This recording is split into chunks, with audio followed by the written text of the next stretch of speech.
I'm Amy, 28 female. I live in a small but meticulously organized apartment that overlooks the city's historic district, a view that always inspires my work as an architectural drafter. My life has always been about structure, precision, and finding strength in clean lines and solid foundations, things that were noticeably absent from my relationship with my father. For as long as I can remember, my father, Martin, has been more of a concept than a parent. A real estate mogul who constructed a public image as flawless as his luxury condominium projects, but whose emotional architecture was condemned from the start. This is the story of how I discovered the man behind the facade wasn't just neglectful, but maliciously cruel, and how I used his own tools of performance and presentation to tear that facade down, brick by painful brick. Before this story unfolds, I'd love to connect with you. Please let me know in the comments where you're watching from and what time it is in your corner of the world. It's amazing to see how far these stories can travel. My father, Martin, was a man who collected things: vintage cars, contemporary art, and most recently, a much younger fiancée named Isabel. At 62, he had the kind of silver-haired, charismatic presence that made people lean in when he spoke. He didn't just enter a room, he took possession of it. As a real estate developer, he had plastered his name across half the city, each building a monument to his success. To the outside world, he was a pillar of the community, a generous donor, and a loving father. I was the prop that proved the latter, a carefully placed accessory in his perfectly curated life. Our relationship, if you could call it that, was conducted through scheduled phone calls and quarterly dinners at restaurants where the water glasses were never empty. He'd ask about my work with a detached interest, nodding along as I described my projects in architectural drafting. He'd say things like, "That's good, Amy. Stability is important." To him, my career was a safe, unthreatening hobby, unlike his grand ventures that reshaped skylines. He never once visited my office or asked to see my portfolio. My accomplishments were footnotes in the grand narrative of his life. My late mother had been the buffer between us, a gentle soul who translated his ambition into something resembling affection. Since she passed away 5 years ago, that buffer was gone, leaving only the cold, hard wall of his ego. Then came Isabel. At 42, she was a chic, sophisticated gallerist with a smile as sharp and polished as the sculptures she sold. She moved through my father's world with an effortless grace that I, his own daughter, had never managed. She called me darling and complimented my sensible shoes. In her presence, I felt like a clunky piece of utilitarian furniture in one of her minimalist galleries. My father was utterly captivated by her.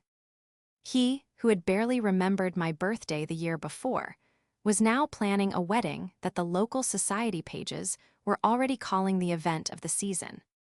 The invitation arrived in a heavy, cream-colored envelope, the calligraphy a work of art in itself. "Martin and Isabel request the honor of your presence," it began. There was no personal note, no phone call, just a formal, gilded summons. My best friend, Chloe, a pharmacist whose practicality was the perfect antidote to my family's drama, held it under my lamp. "This feels less like an invitation and more like a subpoena," she remarked, her brow furrowed. I had to laugh, but it was a hollow sound. That was exactly it. I was being commanded to appear and play my role, the supportive, loving daughter of the great Martin. In the weeks leading up to the wedding, I tried to engage. I attended the bridal shower, a painfully lavish affair at Isabel's art gallery. I listened to her friends, all impossibly thin women in designer dresses, discuss the honeymoon in Monaco and the custom-made jewelry. I gave them a thoughtful gift, a set of antique silver drafting tools for Isabel's office, a nod to my own world, which she unwrapped with a polite, confused smile before setting it aside. "How quaint," she murmured, before moving on to a diamond-encrusted tennis bracelet. I felt my cheeks burn. My father's brother, my Uncle Robert, was the only one who seemed to see the absurdity of it all. Robert was the family's quiet academic, a librarian who lived in a modest house filled with more books than furniture. He and my father were polar opposites. Where Martin was loud, Robert was contemplative.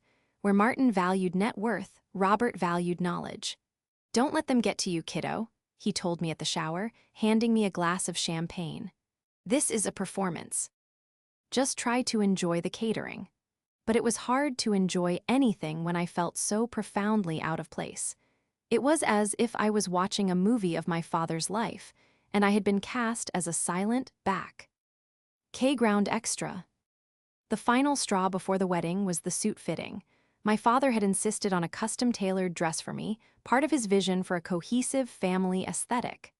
I stood on a pedestal in a boutique that smelled of money and silk, while a tailor fussed with the hem of a beige dress so bland it seemed designed to make me disappear. My father and Isabel stood back, their heads tilted. "It's perfect," Isabel declared. "Elegant, but not distracting." My father nodded in agreement. "You look lovely, Amy. Very appropriate." Appropriate. The word stung more than any insult. I wasn't meant to be celebrated, I was meant to blend in. I was a part of the decor, like the floral arrangements or the string quartet. That night, I called my father. I took a deep breath and tried to voice the knot of anxiety in my stomach. "Dad," I started, "I feel a bit disconnected from all of this. It's all happening so fast, and He cut me off, his voice smooth but firm. "Amy, Isabel and I are very happy. All I ask is for your support. This is a big day for us. Can you do that for me? Can you just be happy for me?" It wasn't a question, it was a command disguised as one. There was no room for my feelings, my grief for my mother, or my discomfort with this new, glossy chapter. There was only room for his happiness. I hung up the phone feeling smaller than ever, a ghost in my own family. I didn't know it then, but this feeling of being erased was just a prelude. The main event, the wedding itself, was where he planned to wipe me out completely.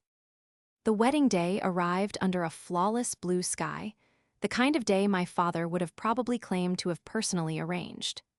The venue was a sprawling historic estate he had recently acquired and restored, its manicured gardens and opulent ballroom serving as yet another advertisement for his brand. Everything was perfect, from the ice sculptures glinting in the sun to the string quartet playing softly near the entrance. It was a symphony of wealth and taste, and I felt a growing sense of dread with every step I took up the grand stone staircase. I was wearing the beige dress, the sartorial equivalent of a whisper, and had plastered a smile on my face that felt as fragile as spun glass. I found my Uncle Robert by a large oak tree, looking slightly uncomfortable in his tuxedo. He gave me a warm hug. "You look beautiful, Amy," he said, his eyes kind. "Thank you, Uncle Robert, you clean up nicely yourself." He sighed, looking towards the crowd of guests mingling on the lawn. "It's a lot, isn't it? Your father doesn't do things by halves." "He never has," I replied, a bitter edge to my voice that I couldn't hide. Robert squeezed my shoulder. "Just get through the ceremony. We can sneak out early from the reception if you want. I'll even cause a distraction. Fake a heart attack, maybe?" I managed a real smile at that. He was the only one who understood. The ceremony was a blur of expensive flowers and empty words. My father and Isabel exchanged vows they'd de-written themselves, full of soaring promises about soulmates and destiny. My father's voice was thick with practiced emotion as he looked at Isabel, a single, perfect tear rolling down his cheek right on cue. The audience was captivated. I, however, felt a cold chill. I'd seen him rehearse that exact tone of voice in the mirror before business presentations. This wasn't love, it was a closing statement. When the officiant pronounced them husband and wife, the crowd erupted in applause. I stood frozen, clapping slowly, my hands feeling heavy. As they walked back down the aisle, my father's eyes met mine for a fleeting second. There was no warmth, no recognition. It was the look a director gives a stagehand, a brief check to ensure a piece of the set is still in place. That's when I knew I couldn't stay for the reception. I couldn't sit at a table and make small talk while pretending this was a joyous occasion. It felt like a betrayal of my mother, of myself. I decided to find him and tell him quietly that I was feeling unwell and needed to leave. It was the coward's way out, maybe, but it was better than causing a scene. I navigated through the throng of people heading towards the cocktail hour, my heart pounding in my chest. I found him near the ballroom entrance, accepting congratulations from a city councilman. Isabel was at his side, her hand resting possessively on his arm. I waited for a break in the conversation, my hands fidgeting. "Dad," I said softly, stepping forward. He turned, his smile faltering for a moment as he saw me. "Amy, is everything all right?" His voice was low, tight. I'm not feeling very well," I began, my own voice trembling slightly. "I think I need to go home. I'm so sorry, I just—" Before I could finish, Isabel's hand tightened on his arm. She leaned in and whispered something in his ear. His expression hardened instantly. The mask of the doting father fell away, replaced by the cold, ruthless face of Martin the developer, the man who bulldozed anything that stood in the way of his vision. "Not feeling well," he repeated, his voice now loud enough for the people nearby to turn and look. "Or are you just trying to ruin this day for me, Amy? Just like you've been trying to for weeks." I was stunned into silence. "What? No, that's not. We all know how difficult this has been for you," he continued, his voice dripping with false sympathy, yet projecting to the growing audience. "We know you haven't processed your mother's death properly. Isabel and I have been so patient with your moods, your negativity." He was creating a narrative, painting a picture for everyone to see. I was the unstable, grieving daughter, incapable of sharing in his happiness. The whispers started around us.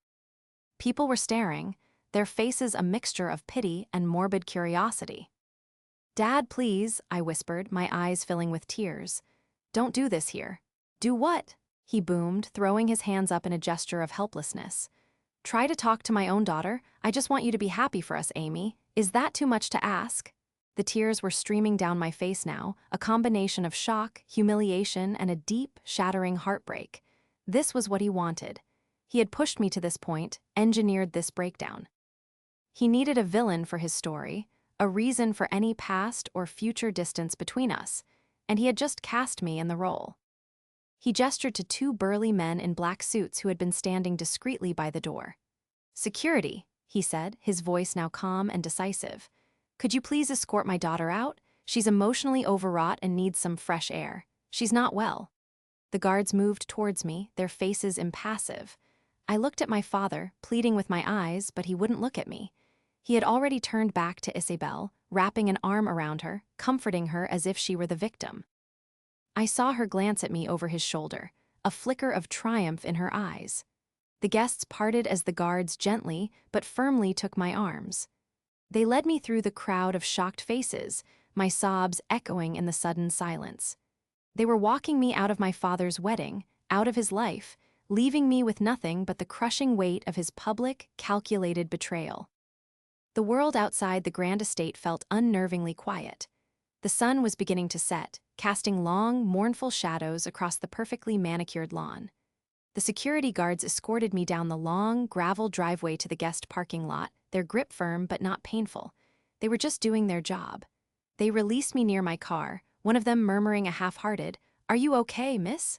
I couldn't answer. I fumbled for my keys, my hands shaking so violently I dropped them twice. Finally, I managed to unlock the door and collapse into the driver's seat, the sound of my own ragged sobs filling the small space. I sat there for what felt like an eternity, hunched over the steering wheel, the beige dress feeling like a straitjacket of humiliation. Every detail of the last 10 minutes played on a loop in my mind. My father's booming voice, Isabel's triumphant smirk, the pitying stares of the guests, the professional indifference of the security guards. He hadn't just removed me, he had surgically excised me from his life in the most public and brutal way possible. He had preemptively discredited me, framing me as unstable so that no one would ever question his version of events. If I ever spoke out, I would just be the emotional, overwrought daughter he'd described. It was a masterstroke of cruelty, a perfectly executed character assassination. My phone buzzed in my clutch, then it buzzed again and again. I ignored it, assuming it was Chloe, who must have seen the commotion. I couldn't talk to anyone yet. I wasn't ready to put the raw, gaping wound of what had just happened into words. I needed to just sit in the silent, empty parking lot and try to breathe. But the buzzing was insistent. With a sigh of frustration, I pulled the phone out. It wasn't a call. It was a series of text messages from my Uncle Robert. The first one read, "Amy, I am so sorry. What he did was unforgivable." The second, "Are you okay? Where are you?" And the third, which arrived as I was reading the others, simply said, "Check your email. I just sent you something. You need to see it." My heart hammered against my ribs. My first thought was that it was a picture of the wedding, a cruel reminder. Why would he send me anything right now? But there was an urgency in his text that made me open my email app. There was one new message from Robert's personal account. The subject line was blank. Attached was a single video file. My thumb hovered over the download icon, a sense of dread washing over me. What could be so important that he had to send it right now? With a deep, shuddering breath, I downloaded the file and pressed play. The video was shaky at first, as if filmed secretly. The screen resolved to show a corner of the estate's gardens, near a secluded stone bench. The audio was clear, the sound of birds chirping, and in the distance, the faint music of the string quartet. Then two figures walked into the frame, my father and Isabel. It was them, maybe an hour or two before the ceremony. They were both in their wedding attire, looking like a portrait of happiness. But their conversation was anything but. "Are you sure this is necessary?" Isabel was saying, her voice a low murmur. "It feels a bit extreme." "It's a contingency plan," my father replied, his voice calm and methodical. "Amy's been moping around for weeks. She has this look of judgment on her face every time she sees us. It's like her mother's ghost haunting my happiness. If she starts anything today, I need to be ready to shut it down. Completely." My breath caught in my throat. He had been planning this. "So you're just going to call her unstable in front of everyone?" Isabel asked. "It's the cleanest way," my father explained, as if discussing a business strategy. He took a breath and his posture changed. He stood up straighter, his face contorting into an expression of pained concern. And then he began to rehearse. "Amy, we all know how difficult this has been for you," he said to an imaginary audience, his voice filled with the same false sympathy I'd heard just minutes ago. "We know you haven't processed your mother's death properly. Isabel and I have been so patient." He ran through the lines, tweaking a word here, a gesture there. Isabel watched him, a slow smile spreading across her face. "You're brilliant, Martin," she said, her earlier hesitation gone, replaced by admiration. "Truly, it's perfect. It makes you the concerned father and her the problem." "Exactly," he said, his normal voice returning. "It neutralizes her. Any objection she might have now or in the future will be seen through that lens. She becomes an unreliable narrator in her own life." The camera zoomed in slightly on my father's face. He looked directly towards the lens for a second, though he couldn't have known it was there. He practiced the final, decisive line, "Security, could you please escort my daughter out? She's emotionally overwrought."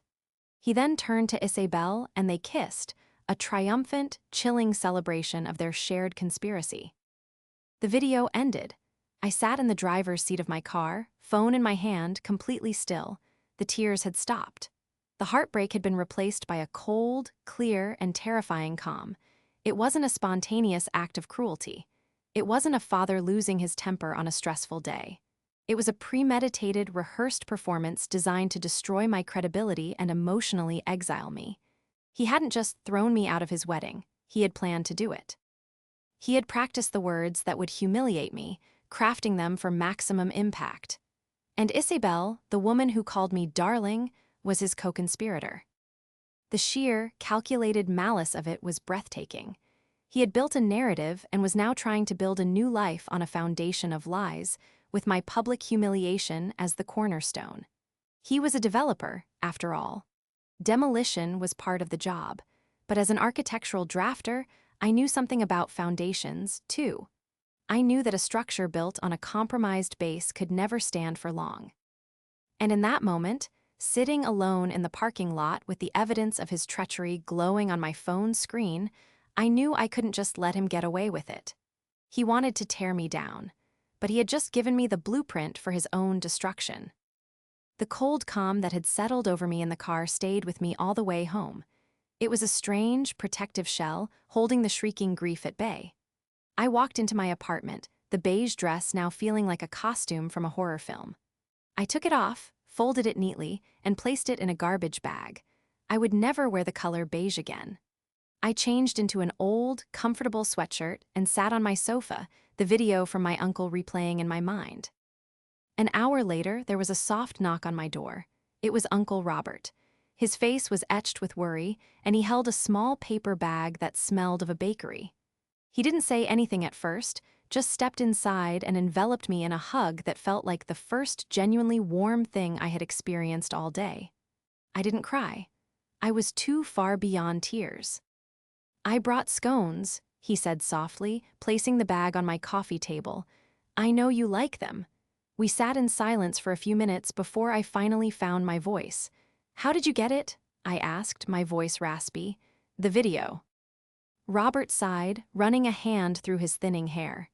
"It was a fluke, a complete accident. I was feeling overwhelmed by all the pageantry," he said, choosing his word carefully. "I went for a walk in the gardens to clear my head before the ceremony started. I saw them walk off towards that secluded alcove, and I don't know, something in Martin's posture made me suspicious. He gets this look when he's about to close a deal or fire someone. It's a look I've known since we were kids." He explained that he had ducked behind a large hedge, feeling a bit foolish, and pulled out his phone, pretending to be on a call. He started recording, thinking maybe he'd catch Martin saying something arrogant he could tease him about later. "I never in a million years expected to record that," he said, his voice thick with disgust. When he started his little speech, my blood ran cold. I knew what he was planning. I just didn't know he'd actually go through with it. "Why didn't you warn me?" The question was quiet, devoid of accusation. I was just trying to understand the sequence of events. "I honestly didn't know what to do," he admitted, looking ashamed. Part of me couldn't believe he would be so monstrous as to actually do it. I thought it was just him blowing off steam, being a narcissist. By the time I processed what I had recorded, the ceremony was starting. I was seated and you were up at the front. And then it all happened so fast. One minute you were talking to him, the next they were escorting you out. He shook his head, his eyes full of regret. "The moment I saw them lay a hand on you, I ran to the restroom and sent you the file. It was the only thing I could think to do, to give you the truth. Amy, I am so sorry I didn't stop it." I reached out and put my hand on his arm. "You didn't know," I said. "He's your brother. Even I didn't think he was capable of something so theatrical." And it was true. My father had always been cold and distant, but this was a new level of calculated cruelty. This was villainy. "He's changed since your mother died," Robert said, his voice low. "Or maybe he hasn't changed at all. Maybe she just shielded us from the worst of it. This thing with Isabel, it's all about image. She reinforces his worst impulses. They're building a brand, and you, my dear, were a loose thread in their perfect tapestry." We sat for a while longer, talking about my father, about the man he used to be, or the man we thought he was. Robert shared stories from their childhood, painting a portrait of a boy who always had to win, who would cheat at Monopoly and then gaslight everyone into believing he hadn't. It was chillingly familiar. My father hadn't developed these traits. He had merely refined them over 62 years. Finally, I looked at Robert. The shell around my heart was beginning to crack, and a new, fiery emotion was seeping in, rage. "He can't get away with this," I said, my voice steady and hard. "He built a stage and publicly humiliated me to protect his perfect image. He thinks he's won, that he's neutralized me." I spat the word out like poison. "He thinks I'm just going to crumble." Robert looked at me, a flicker of something new in his eyes. It wasn't pity anymore, it was respect. "What are you thinking, Amy?" "He's a developer. He builds things. Well, I'm a drafter. I design them. I know how structures work. I know that even the most impressive skyscraper has weak points. And I know that a foundation built on lies is the weakest of all." My mind was racing, connecting pieces, seeing angles. The video was the epicenter, the proof, but it wasn't enough to just have it. It had to be deployed with the same precision and theatricality he had used against me. He wanted a performance. I would give him a masterpiece. "His entire world is built on his reputation," I continued, thinking aloud. "His investors, his clients, the city council members he schmoozes, they all buy into the image of Martin the benevolent visionary. They need to see the man in that video, the one who rehearses how to emotionally destroy his own daughter for convenience. Robert listened intently, his expression shifting from remorseful to resolute. He's hosting a large post-wedding brunch for his most important investors and business partners tomorrow at the hotel downtown, he said, his mind clearly following mine. A victory lap. He'll be making a speech, thanking everyone for their support. Isabel will be there, playing the part of the gracious new bride. My eyes met his. An idea, terrible and beautiful and terrifyingly perfect, began to take shape. It was a blueprint for justice. "Tell me everything you know about that brunch," I said, my voice dangerously calm. My uncle, the quiet librarian, the man who had carried the burden of his brother's awfulness for years, leaned forward. For the first time all day, a small, grim smile touched his lips. "I think," he said, "it's time someone checked out his book for good." The investigation was over. It was time to start drawing up the plans. The next morning, I woke up before sunrise. The rage had simmered overnight into a laser-focused resolve. I wasn't the grieve daughter anymore. I was an architect of retribution. I spent the first hour of the day at my drafting table, not with blueprints for a building, but with a meticulous plan of action. Every detail had to be perfect, every step executed with precision. My father had taught me the value of a flawless presentation, and I was about to give him a lesson he'd never forget. My first call was to Chloe. I told her everything, my voice a flat monotone as I recounted the events of the wedding and the contents of the video. She listened without interruption, and when I was done, there was a long pause on the line. "Amy," she finally said, her voice shaking with fury. "I am 2 seconds away from driving over there and egging his multi-million-dollar condo, but I have a feeling you have a much better, much more permanent plan." "I do," I confirmed, "but I need your help. You're a social media manager, right? You know how to make things go viral." A slow, wicked grin was audible in her voice. "Oh, I know how to make things go nuclear. What do you need?" I laid out the digital part of the plan. While I handled the in-person confrontation, she would be in charge of the online fallout. I sent her the video file with specific instructions. She was to create a dozen anonymous accounts on every major platform: Twitter, Instagram, YouTube, Facebook, even LinkedIn.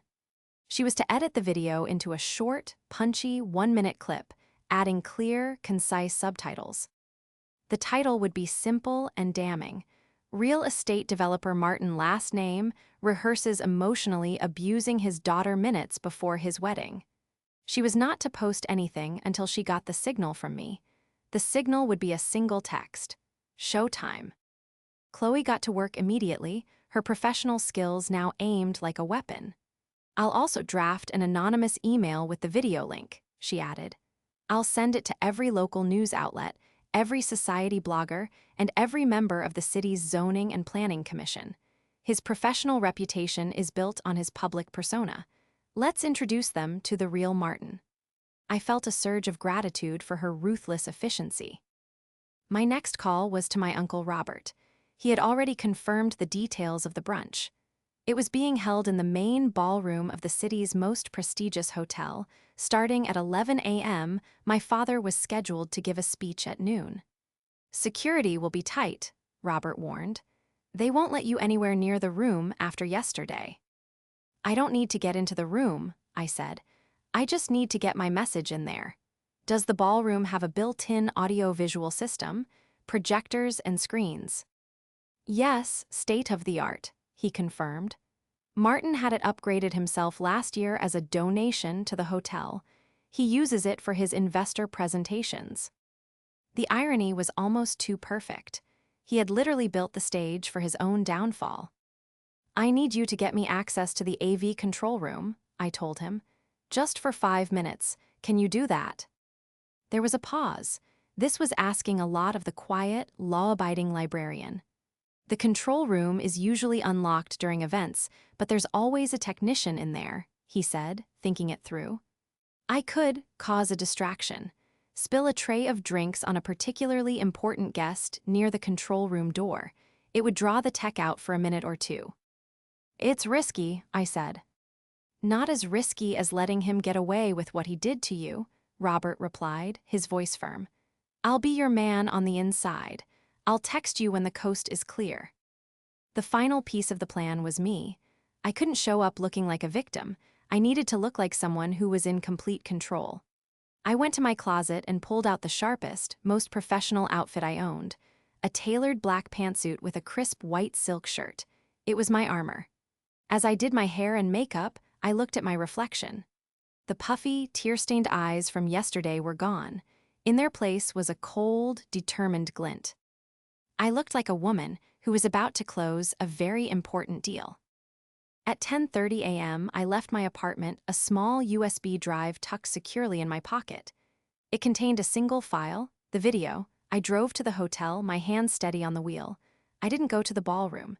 Instead, I went to the hotel's business center. I paid for an hour of computer use, opened my email, and composed a message. The recipient was my father. The subject line read, "A wedding gift." The body of the email was empty, save for the video file attached. I saved it as a draft. I would press send at the exact moment the video played in the ballroom. He would receive the evidence of his own crime at the very instant it was revealed to the world. I walked from the business center to the hallway outside the ballroom, my heels clicking softly on the marble floor.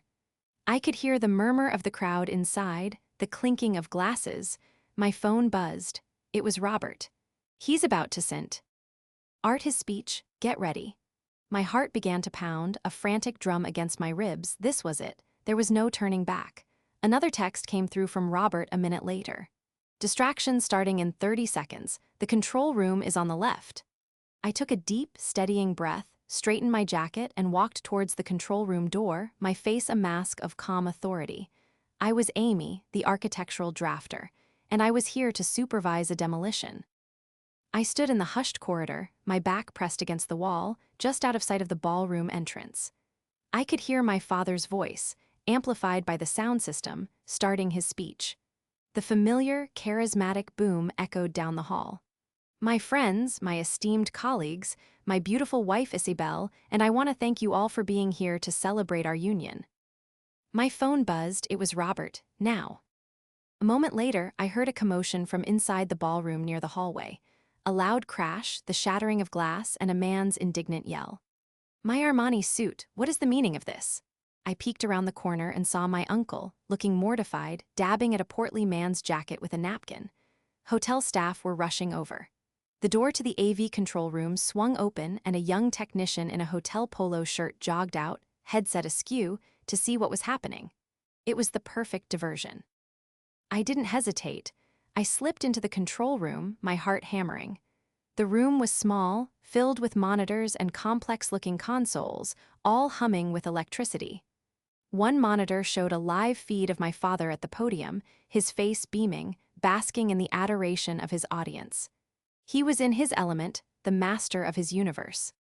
"This merger with Isabel," he was saying, drawing a laugh from the crowd, "is the most valuable deal I've ever closed." My hands flew across the console.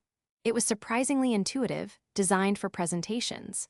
I found the input source selector and saw a laptop connected, which was likely running a slideshow of wedding photos. I ignored it. I plugged my USB drive into an open port. A new source appeared on the screen. I queued up the video file, my finger hovering over the button that would switch the main ballroom feed from the camera trained on my father to my video. Outside, I could hear the technician saying, "It's okay, sir, we'll get that taken care of immediately." He was coming back. I took one last look at the monitor. My father was raising his glass.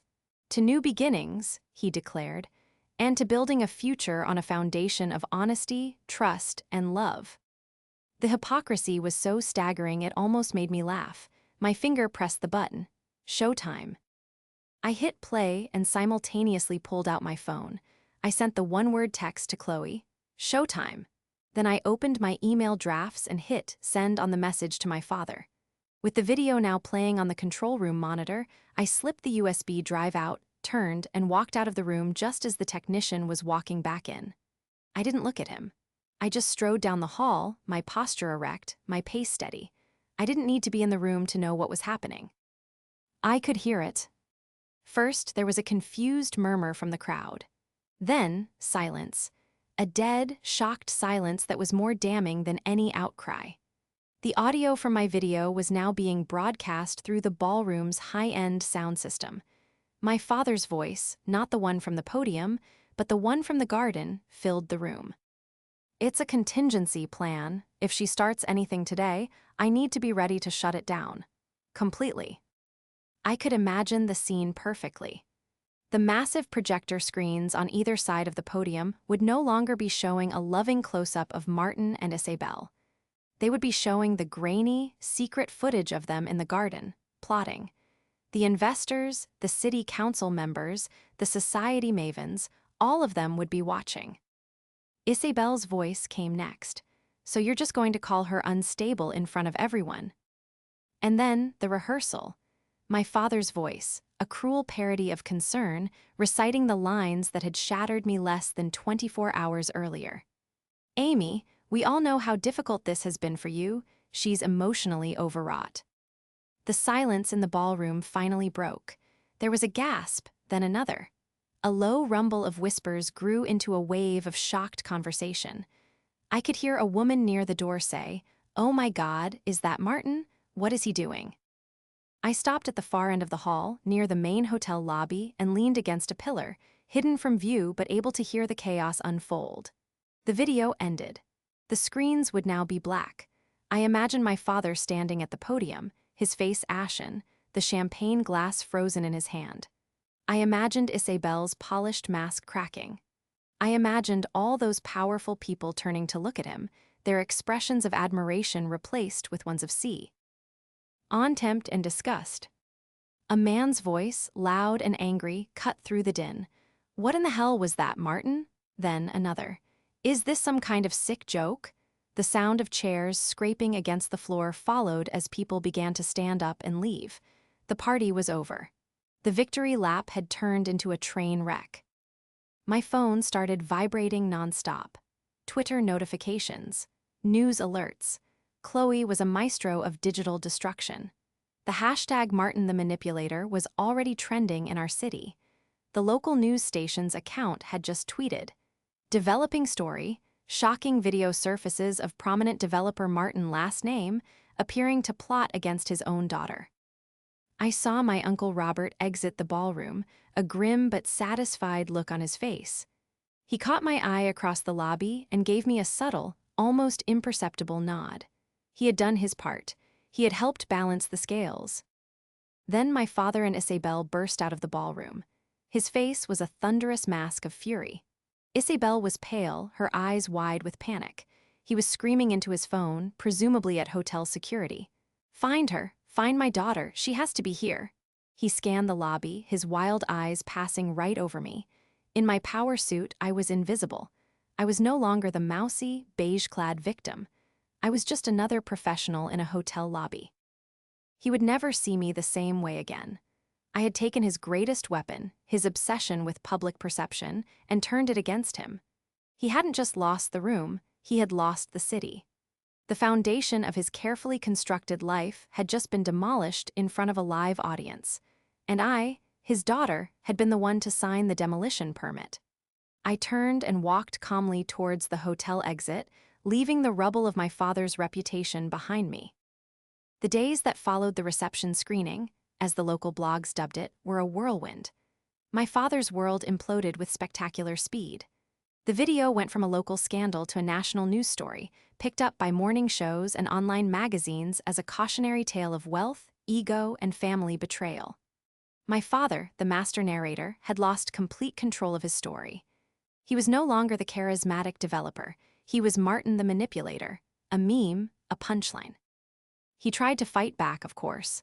He released a statement claiming the video was deceptively edited and taken out of context, a desperate attempt to frame it as a private family matter.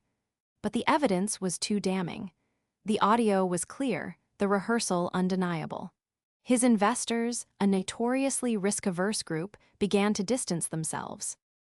A major mixed-use development project he had been championing for years was suddenly put on indefinite hold by the city council, citing concerns about the lead developer's character. His empire, built on handshakes and a carefully maintained image of integrity, began to crumble. Isabel, predictably, abandoned the sinking ship. About a week after the brunch, a society gossip column reported she had moved out of their shared condo and was consulting with a high-profile divorce lawyer. Her art gallery issued a statement emphasizing her commitment to fostering a supportive and truthful arts community, a laughable attempt to scrub the stain of her complicity from her own brand. She had been his partner in crime, and when the consequences arrived, she was the first to turn state's evidence. I watched all of this from a distance, from the quiet sanctuary of my apartment. Chloe kept me updated, sending me screenshots of the most scathing articles and funniest memes with captions like "Justice is served." My Uncle Robert called me every day, checking in. He told me my father had tried to call him, screaming and threatening, then begging for him to help fix this. Robert had simply said, "You built this, Martin. You live in it," and hung up. It was the first time in his life he had ever stood up to his older brother. It was as if a weight had been lifted from him, too. I never spoke to my father directly. He left me a string of voicemails, each one more unhinged than the last. They swung wildly from furious accusations, "You've ruined me, you're an ungrateful viper," to pathetic, self-pitying pleas, "How could you do this to your own father? I gave you everything." He never once apologized. He never once acknowledged the pain he had caused. He was only sorry he had been caught. After the fifth message, I changed my number. The strangest thing was that I didn't feel the elation I had expected. I didn't feel a triumphant joy. Instead, what I felt was a profound sense of peace. The rage had burned itself out, leaving behind a clean, quiet space. It was the feeling of a long, painful, and necessary demolition finally being complete. The condemned structure of my relationship with my father was gone, and now, for the first time, I could see the open ground where it used to stand. It was a space I could now build on. A few months later, I quit my job. My old firm was fine, but it felt like a part of my past, a past where I designed things for other people's visions. I took a portion of the inheritance my mother had left me, money I had never touched, money my father had always sneeringly referred to as my safety net, and started my own small architectural design firm. I named it after her. My first client was my Uncle Robert. He and his wife had always dreamed of adding a sun-drenched library to their home, a place where they could be surrounded by their beloved books. I spent weeks drawing up the plans, pouring all my love and attention to detail into the project. We sat together for hours, poring over blueprints, choosing the perfect wood for the shelves, the right angle for the skylights. Working with him, I realized this was what my work was meant to be. Not just about lines and structures, but about creating spaces where people felt safe, happy, and truly themselves. My father eventually faded from the headlines, selling off his assets to cover his legal fees and mounting debts. He and Isabel divorced.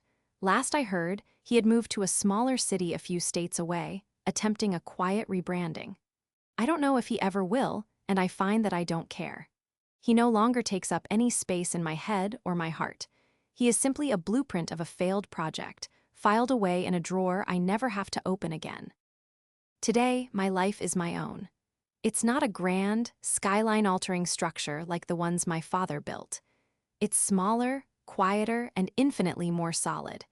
It's built on a foundation of genuine relationships, meaningful work, and the hard-won knowledge that my worth is not determined by anyone's approval but my own. He tried to tear me down and erase me from his story. But in doing so, he forced me to become my own architect, to draw up my own plans, and to build a life on a foundation that no one can ever shake. And that is a structure that will stand forever.